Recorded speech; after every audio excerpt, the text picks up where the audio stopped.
Hello everyone, welcome to Aquatic Math. I am Pranjal.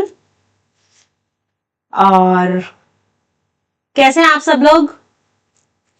I hope आप सब ठीक होंगे और अच्छे से पढ़ाई कर रहे होंगे, है ना? ओके, तो आज हम स्टार्ट करने वाले हैं chapter 3 pair of linear equations in 2 variables class 10th। Okay, देखिए बहुत इजी सा चैप्टर है, 2-3 चीजें समझनी है, वो समझ आ गया देन उसके बेसिस पे वर्क करना है। नॉर्मल क्वेश्चंस हैं, वर्ड प्रॉब्लम्स हैं, वो सब सॉल्व करना सीखेंगे कैसे करना है। ओके, देखो स्टार्टिंग करते हैं। सबसे पहले देखते हैं कि टॉपिक्स कौन कौन से हैं। फर्स्ट टॉपिक है कि लीनियर इक्वेशन वन वेरिएबल में क्या होती है। हमारा टॉपिक, चैप्टर का नेम तो है linear equation in 2 variables. 2 variable समझने से पहले हमें 1 वेरिएबल पता होना चाहिए, इसलिए हम देखेंगे कि वो लीनियर इक्वेशन 1 वेरिएबल में क्या होती है। Then we will discuss about linear equation in 2 variables. Then pair of linear equation in 2 variables, कि 2 वेरिएबल्स में जब लीनियर इक्वेशन आ जाएगी तो उसकी पेयरिंग भी कर दे अगर हम, तो उसको कैसे यूज किया जाता है। देन उन लीनियर इक्वेशंस को सॉल्व करने के 3 मेथड्स होते हैं। First method is graphical method, second is substitution method and third is elimination method. Then we will discuss about these methods. Okay, देखो अब सबसे पहले first thing is linear equation in one variable. linear equation क्या होती है? हमें ये पता है कि linear polynomial होता है ऐसा polynomial जिसकी डिग्री क्या हो 1। जैसे अगर हमने px ले लिया x plus 1, इसमें x जो है वो वेरिएबल है और इसकी पावर क्या है 1 है। मींस हाईएस्ट पावर यहाँ पर वेरिएबल की 1 है, मींस डिग्री क्या होगा इस पॉलिनोमियल की 1। Now when we put this polynomial equal to any number then it will become a linear equation. जब हम इस पॉलिनोमियल px को किसी भी नंबर से इक्वेट कर देंगे, यहाँ पर हमने 0 से इक्वेट किया, तो जो हमारे पास चीज आती है वो बन जाती है linear equation. Now general form क्या होती है लीनियर इक्वेशन की? ax plus b is equals to 0, जहां पर x जो है वो क्या है वेरिएबल है और a x का कोफिशिएंट है और b कोई भी कांस्टेंट टर्म है। क्लियर? नाउ आगे देखो, linear equation in 2 variables. 1 variable का हमें पता चल गया, अब हमने देखना है 2 वेरिएबल, लेकिन है क्या लीनियर इक्वेशन है। अब लीनियर इक्वेशन है, इट मींस उसकी डिग्री तो 1 ही होनी चाहिए ना, लेकिन अब हमारे पास वेरिएबल्स क्या आ जाएंगे 2। ठीक है, जैसे इसकी जनरल फॉर्म होती है ax plus by plus c equals to 0। यहां पर जो x है और y है ये है वेरिएबल्स। ओके, a है x का कोफिशिएंट, b है y का कोफिशिएंट और c है कोई भी कांस्टेंट टर्म। एग्जांपल में देखो, और एक और चीज, अब ये लीनियर इक्वेशन कैसे पता चली कि हमें ये लीनियर इक्वेशन है? x और y जो दोनों वेरिएबल्स है, दोनों की हाईएस्ट पावर यहाँ पर 1 है, इसलिए ये लीनियर इक्वेशन है, लेकिन 2 वेरिएबल्स में। वेरिएबल्स कौन कौन से चूज हुए यहाँ पर? x और y। एग्जाम्पल देखो, x plus y plus 2 equals to 0, 2 variables है, पावर 1, हाईएस्ट पावर 1 है, मींस लीनियर इक्वेशन होगा 2 वेरिएबल में। Next 3x plus 4y minus 7 equals to 0, ये भी लीनियर इक्वेशन हुआ 2 वेरिएबल में। ठीक है, नेक्स्ट है कि pair of linear equation in 2 variables क्या होगा? 2 लीनियर इक्वेशन लेंगे हम 2 वेरिएबल्स में और उनको हमें जब सॉल्व करना होगा तो वो बन जाता है पेयर ऑफ लीनियर इक्वेशंस। जैसे a1x plus b1y plus c1 equals to 0 ले लिया और a2x plus b2y plus c2 equals to 0 ले लिया। आगे क्वेश्चंस में देखेंगे तो आपको क्लियर होगा कि किस तरह से सॉल्व करना है इसको। Okay, what does solution means? कि सॉल्यूशन का क्या मीनिंग होता है? The value of variables which satisfy both the given linear equations in 2 variables is the solution of these equations.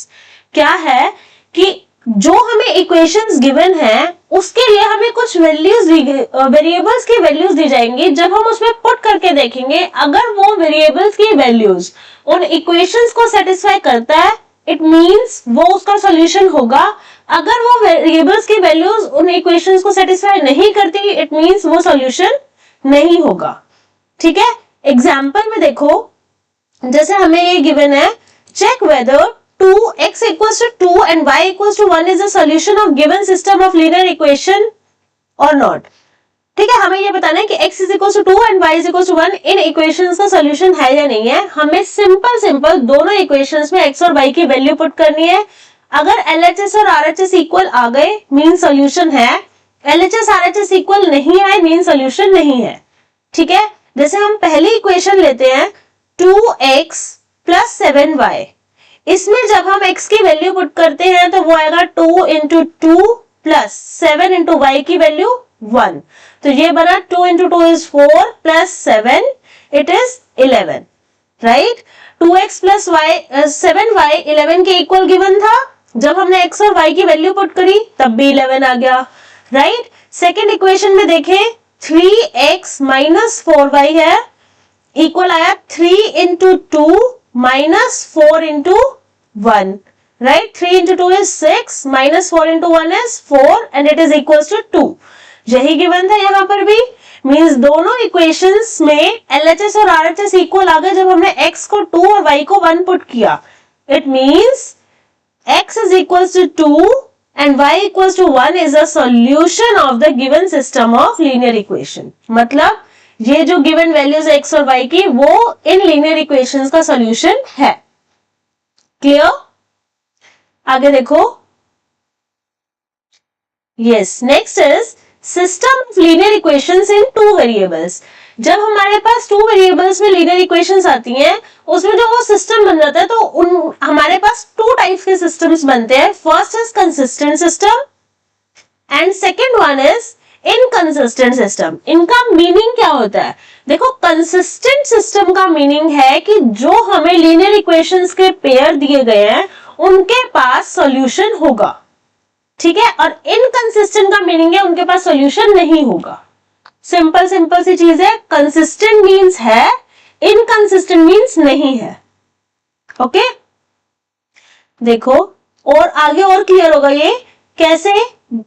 ये टेबल देखो ध्यान से. अब यहां से हमें ये पता चलेगा कि लीनियर इक्वेशंस जब हमें दी जाती है टू वेरिएबल्स में, उनका सिस्टम दिया गया, उनके सॉल्यूशंस कितने होते हैं. मतलब अलग अलग टाइप्स की इक्वेशंस बनती है और उसमें अलग अलग सॉल्यूशंस होते हैं. कैसे पता चलेगा कि किसमें कितने सॉल्यूशंस हैं?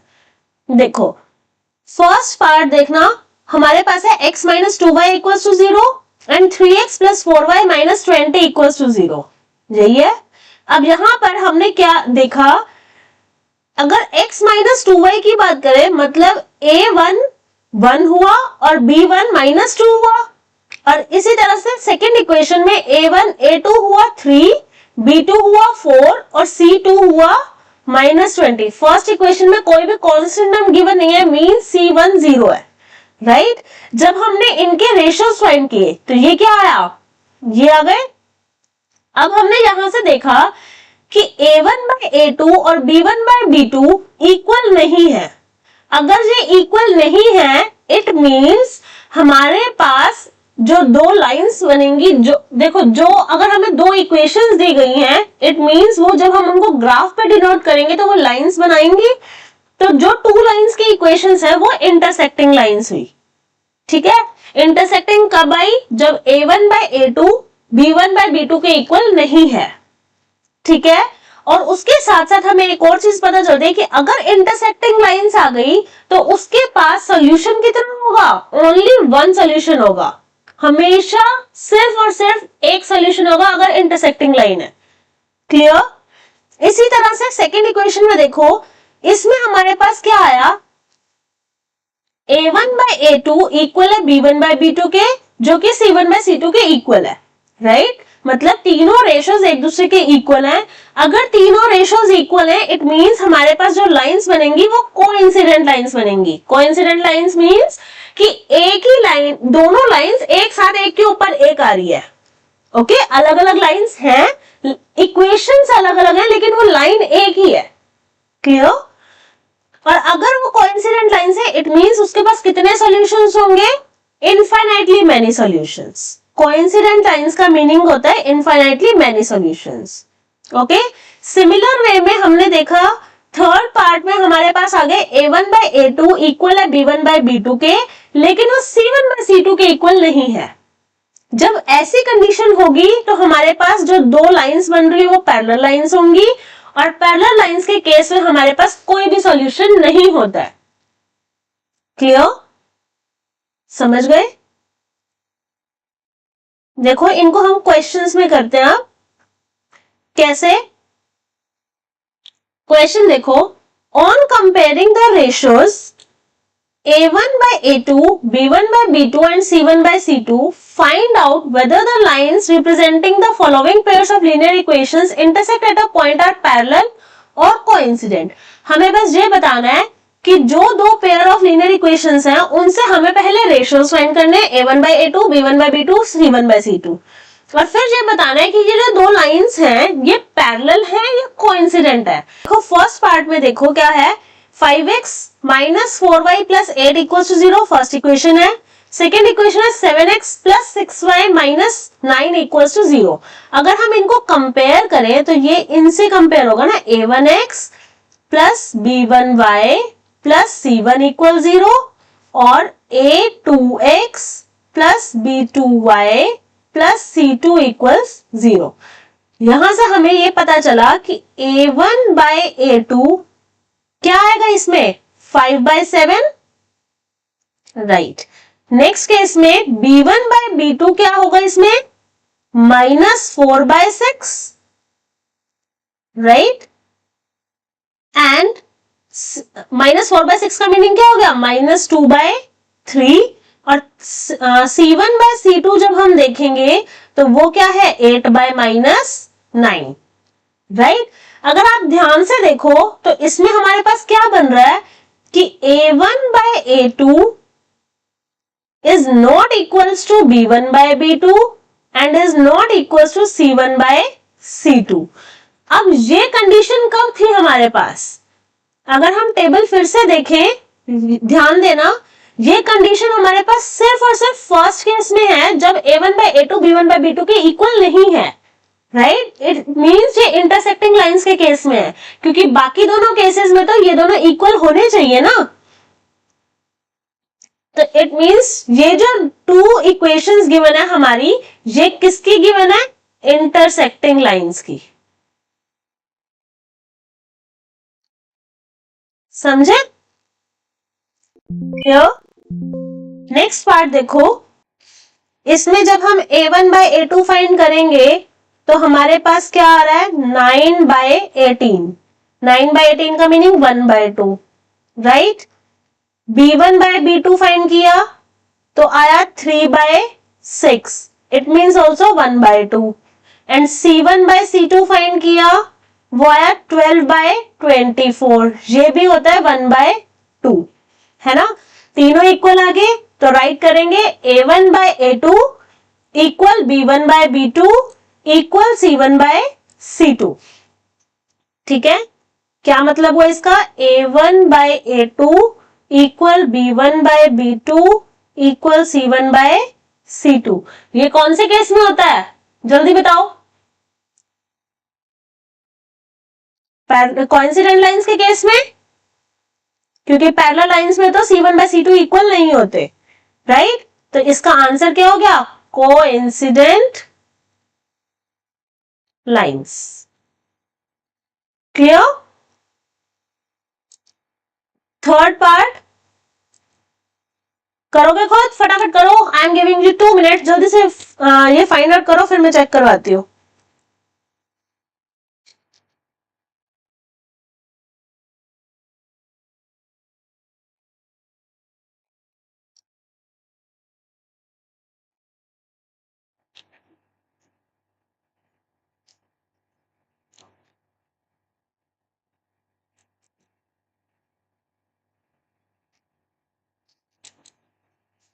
देखो थर्ड में क्या है, A1 by A2 फाइंड करेंगे तो क्या आएगा, 6/2, it is 3/1। B1 by B2 is -3/-1 means 3/1 and C1 by C2 is 10/9। तो यहां पर से क्या आ गया, A1 by A2 इक्वल है B1 by B2 के, but it is not equal to C1 by C2। तो ये कौन सा केस होता है, पैरेलल लाइंस, राइट? यही होगा ना? कर लिया था सबने? नेक्स्ट देखो, on comparing the ratios a1 by a2, b1 by b2, c1 by c2, find out whether the following pair of linear equations are consistent or inconsistent.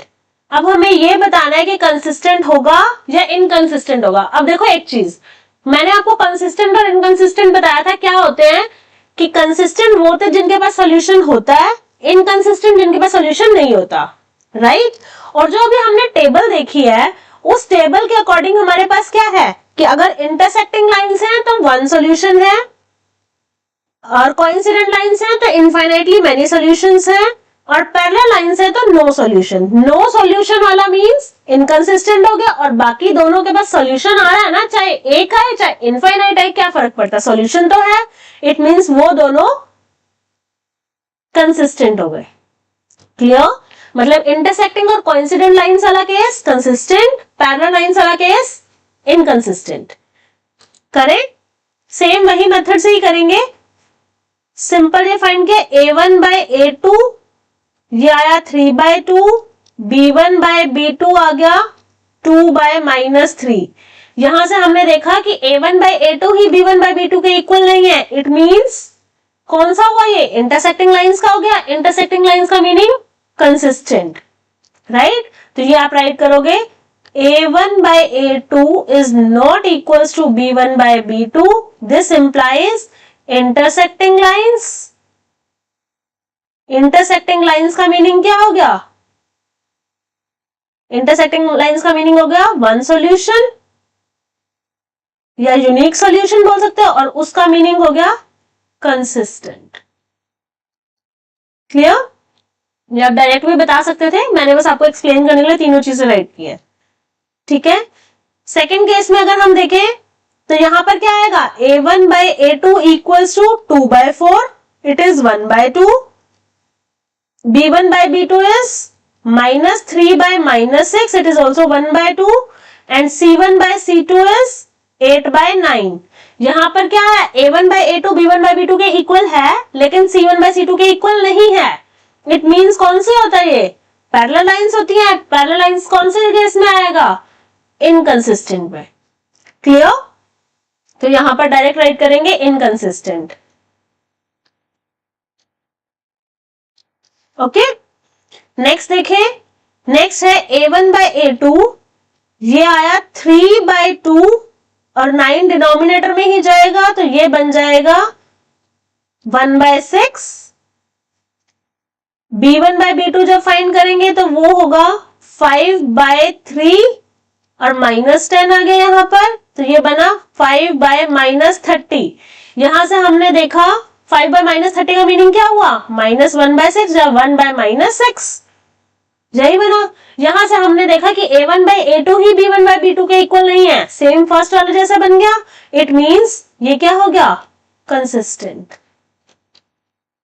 Clear? Next देखो, वही सेम क्वेश्चन ही चल रहा है. इसमें क्या करेंगे, a1 by a2 क्या आएगा, 5 by -10.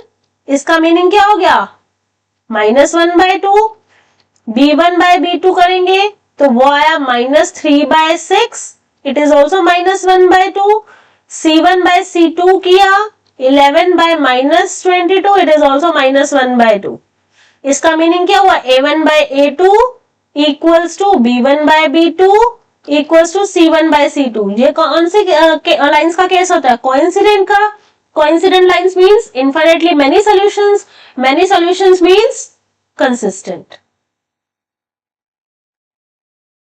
क्लियर? नेक्स्ट देखो, a1 by a2 is 4 by 3 into 2. Denominator में जाएगा ना 2, a2 वाला, तो जब कैंसिल आउट करेंगे तो ये आ गया 2 by 3. और b1 by b2 फाइंड किया तो वो आया 2 by 3. And c1 by c2 find किया तो वो आया 8 by 12. 4 की टेबल में कैंसिल आउट करेंगे तो ये बनेगा 2 by 3. तो यहां से क्या आ गया, a1 by a2 equal b1 by b2 equal c1 by c2. फिर से फोर्थ वाला सेम कंडीशन आई, तो क्या हो गया, कंसिस्टेंट। क्लियर? मींस सिंपल सी बात ये है, ये जो अभी हमने दोनों क्वेश्चंस किए, इनको करने के लिए आपको वो वाली टेबल याद करनी होगी जो मैंने आपको पहले करवाई थी, दिस वन।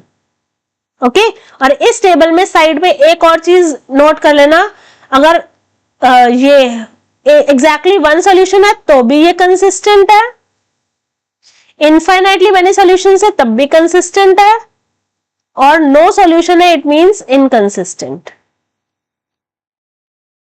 ओके, नेक्स्ट देखो, यस, इसमें क्या करना है आपको,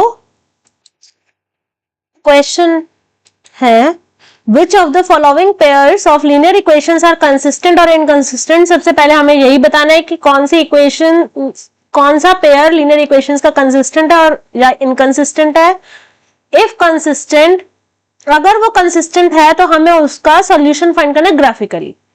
ठीक है, इसको कैसे करेंगे, देखो सबसे पहले तो हमें वही करना होगा, a1 by a2 वो आया 1/2, b1 by b2 ये भी आ गया 1/2, और c1 by c2 ये आया 5/10। 5/10 का मीनिंग होता है 1/2, राइट। अब यहां से इसका मतलब क्या हुआ कि a1 by a2 इक्वल है b1 by b2 और ये इक्वल है c1 by c2 के, मतलब तीनों इक्वल हो गए, तीनों इक्वल है। इसका मीनिंग क्या हुआ, ये कौन से केस में होता है, जल्दी बोलो जल्दी, कौन से केस में होता है, कोइंसिडेंट के केस में होता है ना, तो हम यहां पर यही राइट करेंगे।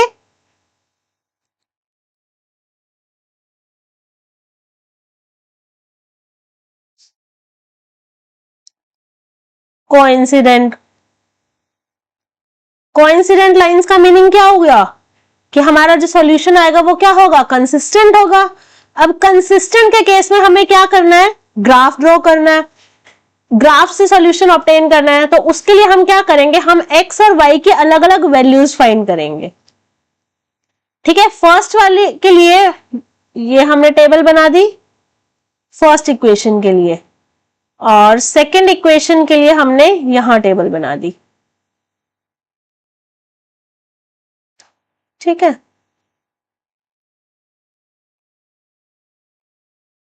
अब देखो अगर मैं x को 0 ले लूं तो y की वैल्यू 5 आ जाएगी, इसमें फर्स्ट इक्वेशन की बात कर रही हूं, और अगर y को 0 ले लें तो x की वैल्यू 5 आ जाएगी, राइट।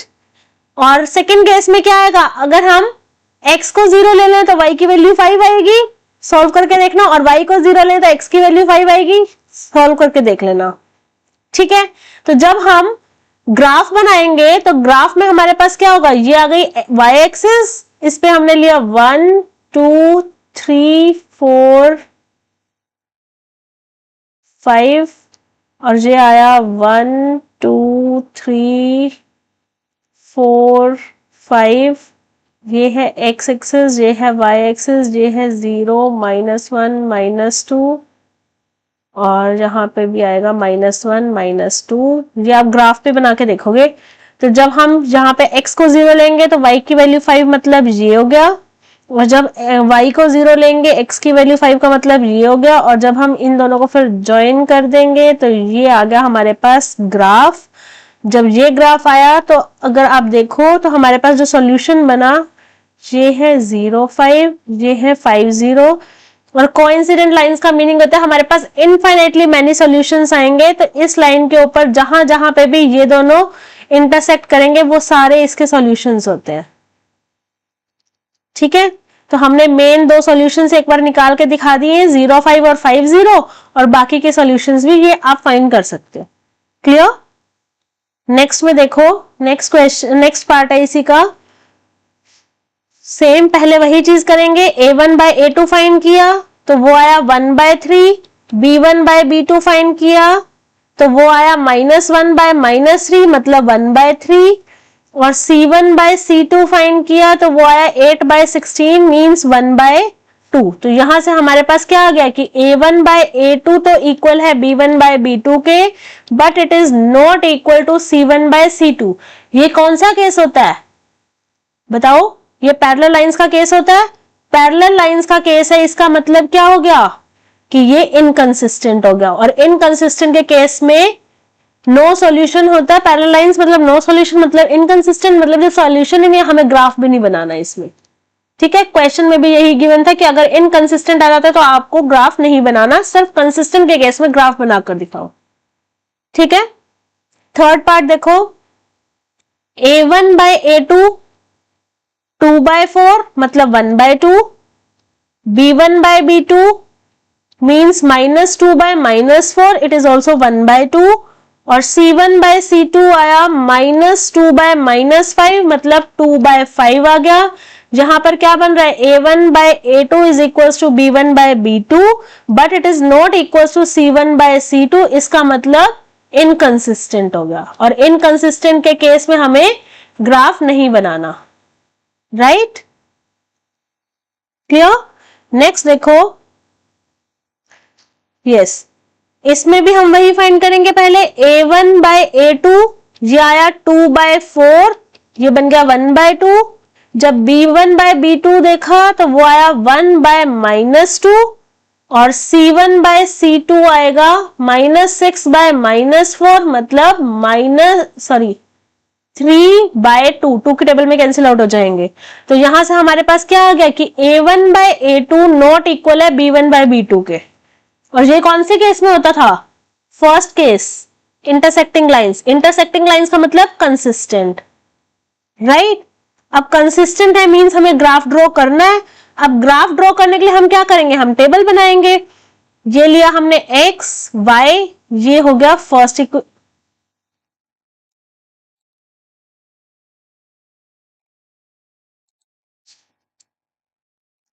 एक्स वाई,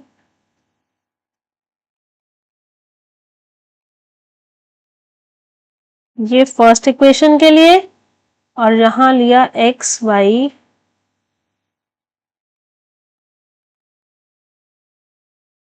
ये सेकेंड इक्वेशन के लिए। ठीक है, फर्स्ट इक्वेशन में देखो, अगर मैं y को 0 पुट कर दूं तो x की वैल्यू 3 आ जाएगी, 6 उधर जाएगा, 2 से कैंसिल होगा, 3 आ गया। और अगर x को 0 पुट कर दे तो y की वैल्यू 6 आ जाएगी। ठीक है, और सेकेंड इक्वेशन में अगर हम y को 0 पुट करें तो x की वैल्यू 1 आएगी। सॉल्व करके देखना, देखो हमने 4x लिया, y को 0 पुट किया तो यहां 0 आ गया, -4 इक्वल 0 बन गया, तो यहां से आ गया 4x, 4 के इक्वल आ गया, तो x की वैल्यू 1 आ गई। राइट, समझे। और अगर x को 0 पुट करेंगे तो y की वैल्यू -2 आएगी। ठीक है, जब हमने इसका ग्राफ बनाया, y को लेकर जाना है हमें 6 तक, 6 5 4 3 2 1, और जहां आएगा 0, ये आया -1, ये आया -2, ये है y एक्सिस, और ये है माइनस, ये थोड़ा टेढ़ा बन गया, देख लेना आप ग्राफ पे बनाओगे तो सही से बनेगा। 2 3 4 5, ये है x एक्सिस। ठीक है, तो जब हम इसको डिनोट करते हैं फर्स्ट इक्वेशन को, तो x जब 3 है तो y 0 है, मतलब यहां आ गया पॉइंट, और जब x 0 है तो y 6 है, मींस ये पॉइंट आ गया।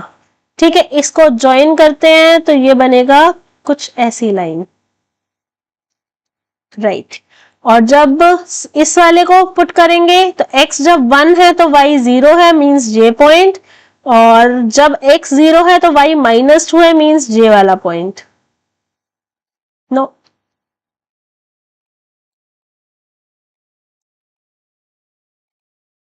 सेकेंड पॉइंट क्या है, x 0 है, y -2 है, मींस ये वाला पॉइंट। जब हम इनको ज्वाइन करेंगे तो हमारे पास लाइन आएगी ये वाली, तो हमारे पास ये वाला पॉइंट जो वो इन इंटरसेक्टिंग लाइंस का बन गया। इट मींस ये पॉइंट जो होगा ये हमारा क्या है, सॉल्यूशन। और ये सॉल्यूशन क्या बनेगा, 2 2 आ रहा है यहाँ पे। आप ग्राफ के ऊपर बनाओगे तो आपको क्लियरली दिखाई देगा कि ये 2 2 आया। ठीक है, पुट करके देखो, अगर हम इसमें दोनों में पुट करके देखें तो 4 + 2 6 -6 0 होता है, और इसमें करें तो 4 2 8 -4 -4 0 होता है। Yes, this is the correct answer, ये हो गया इसका सॉल्यूशन। ठीक है, नेक्स्ट देखो, अब इसमें क्या करना है आपको, देखो इस क्वेश्चन में क्या है, form the pair of linear equations in the following problems and find their solutions graphically. सबसे पहले तो हमें लीनियर इक्वेशंस बनानी है, हमें वर्ड प्रॉब्लम गिवन है, उससे इक्वेशन बनाएंगे और फिर उनको ग्राफिकली सॉल्व करेंगे। ठीक है, ध्यान से स्टेटमेंट रीड करनी है, जैसे जैसे स्टेटमेंट रीड करेंगे वैसे वैसे साथ साथ इक्वेशंस बनाएंगे। क्या है, 10 students of class 10 took part in mathematics quiz. Okay, if number of girls is 4 more than number of boys, find the number of boys and girls who took part in the quiz. मतलब हमें boys और girls दी हुई है, तो हमने यहां पर पहले let कर लिया, let the number of girls is equals to x and the number of boys is y. हमने मान लिया कि गर्ल्स x हैं और बॉयज y है, तो अकॉर्डिंग टू क्वेश्चन के अकॉर्डिंग हमें क्या गिवन है, टोटल x 10 स्टूडेंट्स हैं, मतलब अगर मैं गर्ल्स और बॉयज को ऐड कर दूं तो वो 10 के इक्वल आ जाएगा, मींस x प्लस y 10 होगा, तो एक इक्वेशन बन गई, इजी। और क्या बोला हुआ है, सेकेंड लाइन देखो, if the number of girls is 4 more than number of boys, कि जो गर्ल्स हैं वो बॉयज से 4 ज्यादा हैं, इसका मतलब क्या हुआ कि गर्ल्स इक्वल है y प्लस 4 के, बॉयज प्लस 4 के, अगर हम बॉयज में 4 ऐड कर दें तो वो नंबर ऑफ गर्ल्स के इक्वल है। ठीक है, तो सेकेंड इक्वेशन से हम यहां से ये भी कह सकते हैं कि x माइनस वाई जो है वो 4 है, तो ये हो गई फर्स्ट इक्वेशन, ये हो गई इक्वेशन नंबर 2। अब हमें इसको, इक्वेशंस तो आ गई अब हमारे पास, अब हमें इसको ग्राफ में दिखाना है। फर्स्ट इक्वेशन क्या थी हमारी, x plus y equals to 10, तो अगर आप ध्यान से देखो,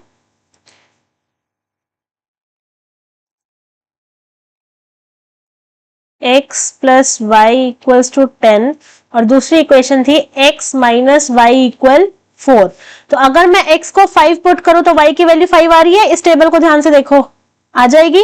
x को जब 4 पुट करेंगे तो y 6 आ जाएगा, और x को अगर 6 पुट करेंगे तो y 4 आ जाएगा, तो ये टेबल हो गई इस इक्वेशन के लिए।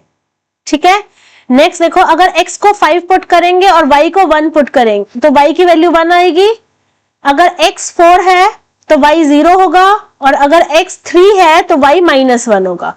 ठीक है, अब उसके बाद आप ये देखो, इसको मैं थोड़ा बड़ा करके दिखाती हूं, yes, I think it is visible now, clearly visible. जब हम इन पॉइंट्स को डिनोट करेंगे, 5 पॉइंट प्लॉट किया तो ये आ गया, 4 6 ये रहा, और 6 4 ये रहा। ठीक है, तो इनको जब हमने ज्वाइन किया तो ये लाइन आ गई।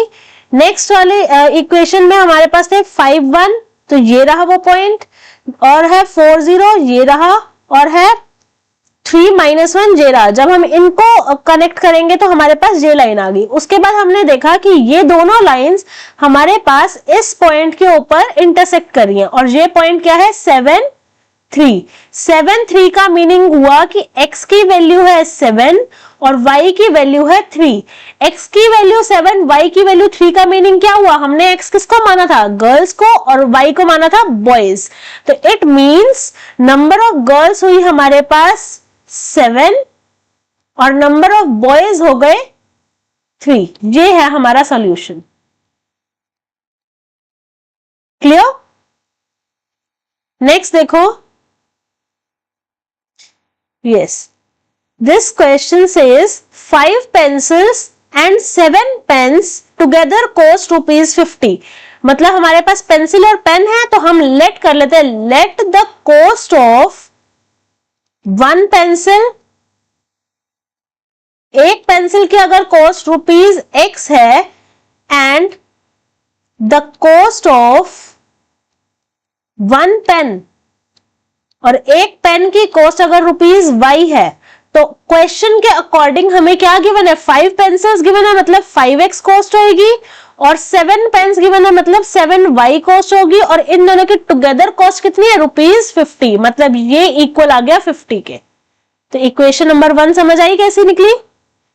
Where as 7 pencils and 5 pens together cost 46, मतलब 7x प्लस 5y इक्वल होगा 46 के। तो ये आ गई इक्वेशन नंबर 2। हमें फाइंड करना है cost of 1 pencil and 1 pen, मतलब x और y की वैल्यू फाइंड करनी है। ठीक है, अब इसमें क्या करेंगे हम, हमारे पास है 5x plus 7y equals to 50 था and 7x plus 5y equal है 46 के। ठीक है, तो अब आप देखो जब हम x की वैल्यू 3 पुट करेंगे तो यहां पर 15 बनेगा, 50 माइनस 15 होता है 35 और 7 से डिवाइड करेंगे तो आ जाएगा 5। तो x की वैल्यू 3 पर y आ जाएगा 5। x की वैल्यू जब 10 पुट करेंगे तो y 0 आएगा और x जब -4 पुट करेंगे तो y 10 आएगा। ठीक है, सेम इस केस में जब हम इस इक्वेशन को देखेंगे, x की वैल्यू जब हम 8 पुट करेंगे तो ये बनेगा, क्या बनेगा, 7 into 8 is 56, उधर जाएगा माइनस का 10 बन जाएगा, 5 से डिवाइड होगा तो -2 आ जाएगा, तो y की वैल्यू आ गई -2। जब ये x3 लेंगे तो ये बना 21, उस साइड जाएगा तो 25 बचा, 5 से डिवाइड होगा 5 बचा, तो y की वैल्यू आ गई 5। और जब हम x की वैल्यू -2 लेंगे तो ये बनेगा माइनस का 14, उधर जाकर 60 बन जाएगा, 5 से डिवाइड करेंगे तो 12 आ जाएगा, तो ये टेबल बन गई। ठीक है, तो जब हम इसको ग्राफ में प्लॉट करेंगे तो क्या आएगा, यहां पर ये पॉइंट्स देखो कहां कहां आ रहे हैं, x3 y5 ये पॉइंट ये रहा, x10 y0 ये रहा और x -4 y10 ये रहा। तो जब हमने इन तीनों पॉइंट्स को कनेक्ट किया तो ये वाली लाइन आ गई। नेक्स्ट में 8 -2 ये रहा पॉइंट, 3 5 ये वाला है और -2 एंड 12 ये रहा, इनको कनेक्ट करेंगे तो ये वाली लाइन आ जाएगी। और ये दोनों इंटरसेक्ट किस पे कर रहे हैं, इस पॉइंट के ऊपर, मतलब 3 5 पे। मतलब जब x की वैल्यू हमारे पास 3 है और y की वैल्यू हमारे पास क्या है 5, it means cost of x हमने किसको माना था, पेंसिल की कॉस्ट को, तो कॉस्ट ऑफ 1 पेंसिल आ गई, कॉस्ट ऑफ 1 पेंसिल ये आ गई ₹3 और कॉस्ट ऑफ 1 पेन आ गई ₹5। क्लियर। नेक्स्ट देखो, half the perimeter of rectangular garden whose length is 4 meter more than its width is 36 meter। मतलब लेंथ जो है वो 4 मीटर ज्यादा है विड्थ से। जब ऐसा होगा तो पेरीमीटर का जो हाफ कर देंगे तो वो 36 मीटर के इक्वल आ जाएगा। मतलब हमने लेट कर लिया कि विड्थ है गार्डन की x मीटर, ठीक है, एंड लेंथ है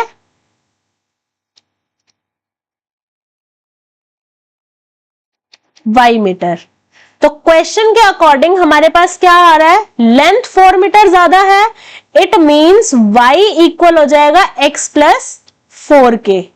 तो ये क्या बन गया, ये बना y minus x is equals to 4। ये हो गई फर्स्ट इक्वेशन। और हमें क्या कहा गया है, हाफ द पेरीमीटर, मतलब 1/2 into perimeter it is equals to 36 metre.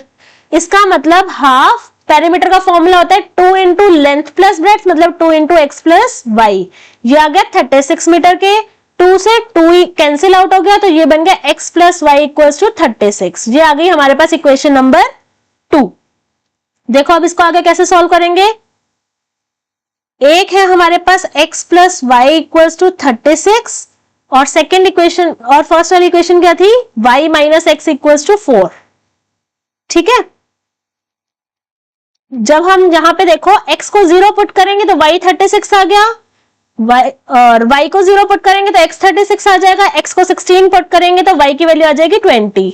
और इस इक्वेशन की बात करें, x को अगर हम 0 पुट करेंगे तो y 4 आ जाएगा, x को जब 8 पुट करेंगे तो 8 उस राइट साइड पे जाएगा तो y 12 बन जाएगा, x को 12 पुट करेंगे तो राइट साइड पे जाके y 16 बन जाएगा।